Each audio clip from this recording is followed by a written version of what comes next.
Welcome to the Black Women Will Save Black Women podcast, where we support, amplify, validate, and elevate Black women. I'm your host, Kamika Dillard, and welcome to our sanctuary. This week is going to be a really, really great episode.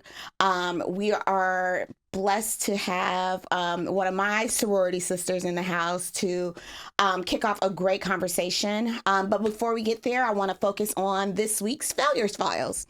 So this week's Failure File is sponsored by me, of course, where I share a story of something I've done for the week to move myself forward from what might appear to be a setback as really a stepping stone to greatness.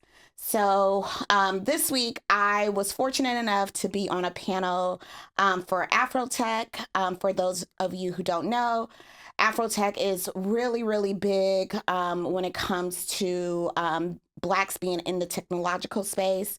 They provided me an opportunity to speak on human design and behavior and how just being authentic will help you get to the next level in your career. And all week, I have been super focused on getting ready for this panel. As many of you guys may or may not know, I am revamping and starting up my own coaching practice. So before I got on this panel, I really wanted everything to be perfect. I wanted my website done. I wanted to be able to send clients there. I wanted everything to just be the way I needed it to be. So of course, when I plan, God, laughs loudly because he does not give a crap about my plans. So I had hired a guy to do my website. I hired him at the beginning of this month. And he was supposed to deliver the product the day before the panel. And of course, it was not delivered. And I just was like breaking down crying. Well, not breaking down. I don't want to say I break down and cry. I just get really, really frustrated with the situation because it's not something I can immediately fix. And I know some of you guys might be thinking it's just a web page, go ahead and do something, go on Squarespace, whatever it is. Podcast is not sponsored by Squarespace yet, but I wanted to just make sure my stuff looks on point. Like most recovering perfectionists, I want my stuff to look a certain way. And it didn't. And I had to sit in it for a second. And of course, I reached out to my circle, my board of directors, who told me, you know what, Kamika, give yourself a little bit of grace. So I was able to get something up in time for the actual panel where you could reach out, contact me. If you go to my website right now, 𝗕𝗿𝗂𝘁.com, it is not complete, but it will be complete very soon. But I took that as a lesson to really lean into giving yourself grace. It is not about perfection. It is about walking towards your goal slowly but surely. You might stumble a little bit. Things may not look as perfect as you would like for them to look, but you are still making progress. And it was a good reminder as I am telling my own clients, telling folks that I'm coaching, that you don't have to have everything perfect to get started. So take that from a lesson from my own failure this week, which was not really a failure. It was just a step forward that was a little bit cracked, a little bit broken, but we got something up. So if you go to 𝗕𝗿𝗂𝘁.com right now, you'll see 2 pages. But that works for right now, and everything else will be blown out a little bit later. So that's this week's failure file. Thank you for listening. Now let's go to our first guest. All right, so let's get started with our first guest this week. Our first guest is Miss Jaida Brooks. Jaida Brooks is a dynamic leader and strategist with over 6 years of experience in management consulting, specializing in human capital, change management, and organizational strategy. Originally from PG County, Maryland, she relocated to LA in 2022, where her passion for people and purpose continues to guide her work. Throughout her consulting career, Jaida has helped organizations, particularly government clients, navigate transformation by aligning people, processes, and purpose to create meaningful impact. Beyond consulting, Jaida is a professional dancer and emergent moving director, collaborating with artists and creatives across the entertainment industry. Her ability to merge corporate strategy with artistic expression allows her to bring a rare balance of structure and creativity to everything she does. Grounded in empathy and driven by purpose, Jaida is passionate about helping others realize their potential, championing equity, and inspiring individuals to show up, care deeply, and be better every day. She spends most of her days staying active through workouts, hot yoga, we'll talk about that, and dance classes, and every now and then a run club while catching up with family and friends back home in Maryland. Let's welcome to the sanctuary, Jaida Brooks. Hey. Nice to have you, Jaida. Thank you for having me. I'm so happy that you are here. So we are going to talk about what happened, what brings you here to this podcast. So we know that you, like many other Black women, has been affected by I think we're now up to 400,000 plus Black women who've been laid off this year. So tell us your story. Yeah, so working for a company, and I think with the current administration, when he first came into office, and I don't want to get political or anything, but when he first came into office and he was making all those Doge cuts and cuts to everything, basically, being a contractor, it affected us too. So once my contract was coming to an end, normally you're able to sit on what they call the bench until you find another project, knowing that your current project is about to end. But because of the state of budget cuts and how the company that I was working for operates, they terminated the bench. So you only had an option to either, one, when your project end date ended, that would be your last day at the company, or you can utilize the PTO that you do have to look for a project. But that's like 50-50 chance, especially with the experience that I have being more what they call soft skills and communications and marketing, whereas a lot of the projects that they were creating were now technology heavy. So I felt in my soul like I earned all this PTO. Like, why should I have to use this PTO to, look for a job? Because this is PTO that I should be using to take off that I earned. So I just thought that didn't sit well in my spirit. So I just took the route of, okay, well, if I don't find a project by the time that my current project ends, then that will have to be my last day at the company, because I just didn't think that it could have been a 50-50 chance of me finding a project. So what date was your last date? June 13th, Friday the 13th. Ooh, I know. That's spooky. Very spooky. Okay. So last day, June 13th, Yeah. which was a Friday. And so we weren't able to find a project. So tell me what you did immediately after knowing this was going to be your last night. What was your initial reaction?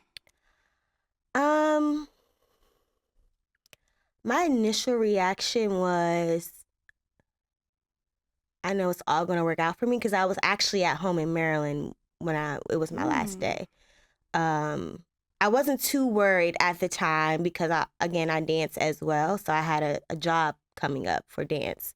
So I really wasn't, I think presently I wasn't there. I didn't take it serious as I thought I should at that time, because I had a job for dance lined up. I'm like, okay, well, I know I have this check coming in for that, and I know I have the severance pay that's going to come with my job. So I wasn't really worried as I guess the average person would have been. So yeah, I think my initial reaction was just like, okay, I have something lined up, so I'm not really thinking about it right now. So I think that led me to not be as anxious because of me having that job coming up. What changes did you do in the first 30 days after, you kind of like, all right, you were in PG County with your parents, then what? What was the next move? I traveled. Because I think that was, being in my corporate job, I think I was kind of hindering myself from a lot of things. Not really going for my dance dream as, I guess, direct in a sense because I had a full-time job, like, and that's already, I was working East Coast hours. So I was getting up at 6 a.m., 5 a.m., 6 a.m. to log into work, be off by 2, then go take dance classes or go to rehearsal or finesse a rehearsal while I'm logged in. Like, so I think having my corporate job was not, I want to say a hindrance because it definitely put things in perspective as far as like stability and everything. But I think as far as my dance career goes, I kind of not put it on the back burner, but kind of like, okay, well, if this audition doesn't work out, at least I have my job to keep me stable. And I say all that to say, I'm trying to get back to the point that you were just making. First 30 days. Oh, yeah, first 30 days. So I went to go travel after I got laid off. And just to be still and just hear God and just see what it is that Jaida wants, because I had this job to keep me afloat. But was it really what I wanted to do? No. So I just used that time to travel, be still, enjoy life a little bit more and not take life so serious. So yeah, I traveled for like a month and Where'd you go? The best month I've ever had. I went to Europe actually. Okay, tell us Yeah, where. it was so much fun. Went to Europe. I met up with a line sister as well. We went to Barcelona. Barcelona. I loved it. It was so much fun. And just also to just not rekindle, but catch up with her because we hadn't seen each other in so long. So that was good too. Spent time with my family. My niece had a christening. And so just being in the West Coast and everybody being in the East Coast, it was just an opportunity for me to just be and just not worry about, the worries of life, the challenges of life. So I just try to use that first 30 days to just rest and reset and just be. Okay. So then what was our next 60 days like? Next 60 days, what was it? A little bit more traveling. I was traveling a lot just because I think I'm more, not an avoidant, but if I have things planned, it works for me, so that I'm not too anxious about real life and adulting. But I would say I got laid off in June. I didn't really start applying to jobs until August. I gave myself a real long buffer because I just knew how brutal it was going to be, especially with the state of the economy and the current administration and them making cuts. And they say government work is always stable. So for this to happen, everyone and myself was just shook. So I started applying in August. It was so funny because I was traveling and I thought I had an interview with a company. But comes to find out, it was a scam. I got on LinkedIn, and the company put out a whole statement saying that if you got an email from this email, please be aware that people are, falsifying interviews. So I was like, okay, this is crazy. I thought I had an interview coming up, and comes to find out it was a fraud. So that was kind of discouraging in a sense too. But yeah, come August, I started applying to different companies and different jobs, and that's just where I've been. So are you actively only applying, or how are we pursuing our dance dream?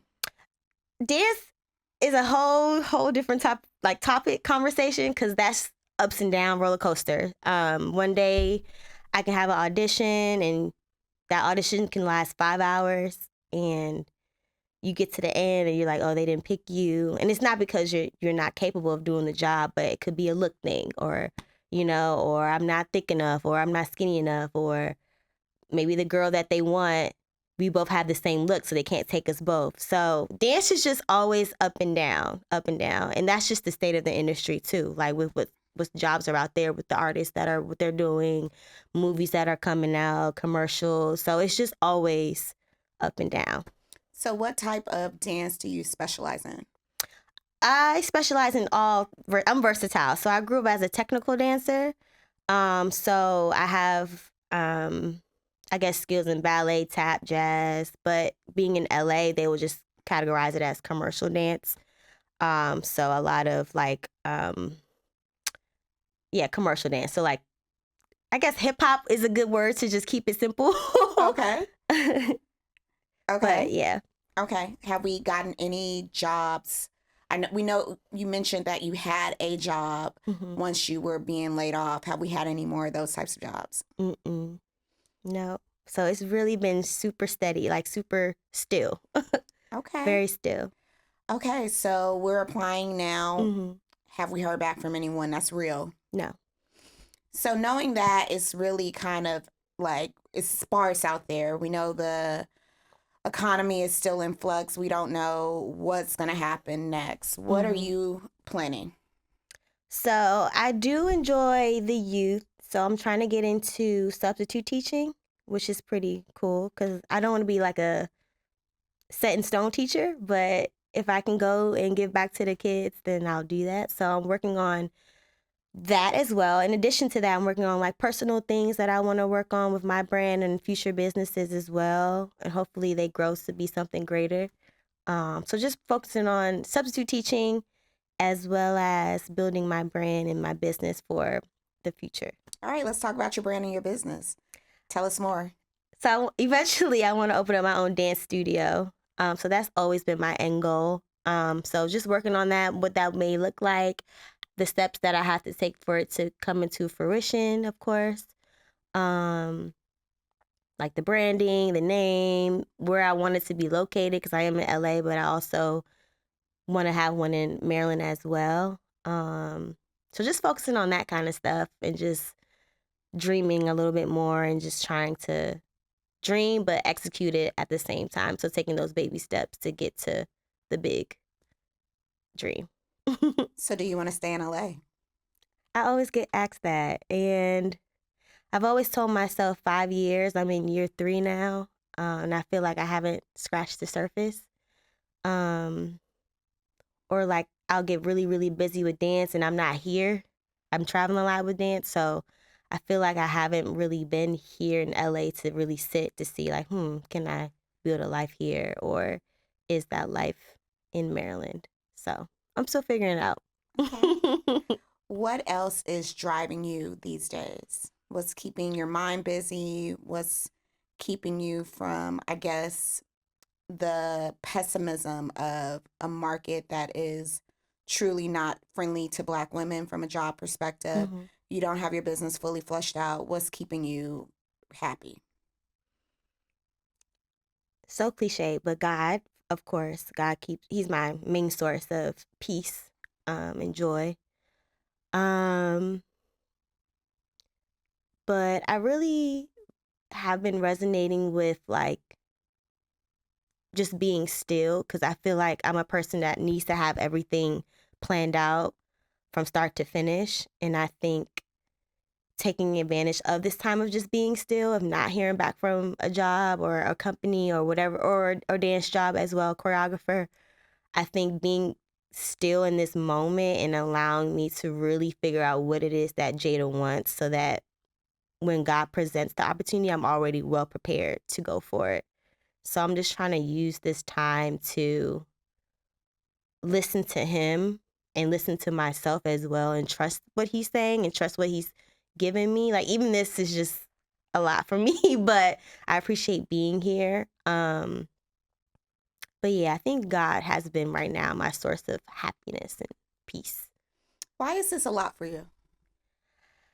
It's a lot sharing your story. It's a lot sharing this vulnerability. Like, even with finances, I'm like, oh, shoot, she really going for it. Like, finances is scary. And I think being in a vulnerable state where you don't have it figured out is scary as a Black woman, because we're deemed as beings of having it all together and showing that we have it all together, even when we don't have it all together and we're dying inside. So I think me sharing this vulnerable moment of where I am in my life is a lot. It's hard because I'm just so used to just being, I got this, I'm gonna figure it out. I'm gonna figure it out. So then what's your ask from the community? If we know that Black women will save Black women, what would you want the community to save you like from or help you with? And be transparent, like, like we already talked about. What's your ask? I would say genuine community that wants to support you. Like, I think people can say, oh, I got you, I got you, I got you, but nothing nothing happens in the back end. Does that make sense? Let's expound on it. What does that look like? I guess in the sense of like not being afraid to really lend a helping hand. Does that make sense? It makes sense. Yeah. So if I was to try to offer help to Jaida tomorrow, how would you want me to help you tomorrow? How would you want me to lend a hand?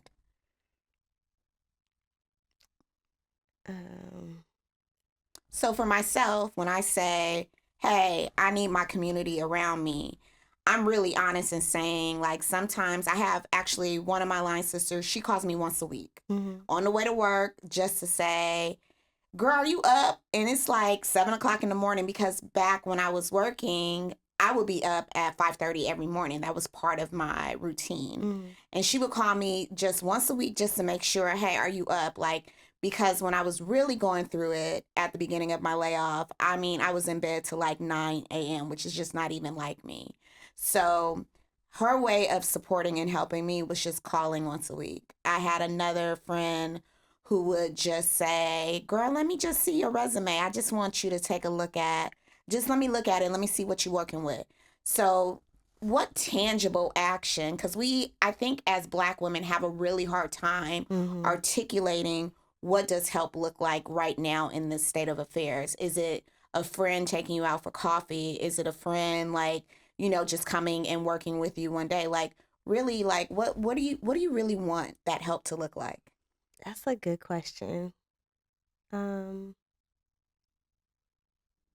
trying to think because I'm very like I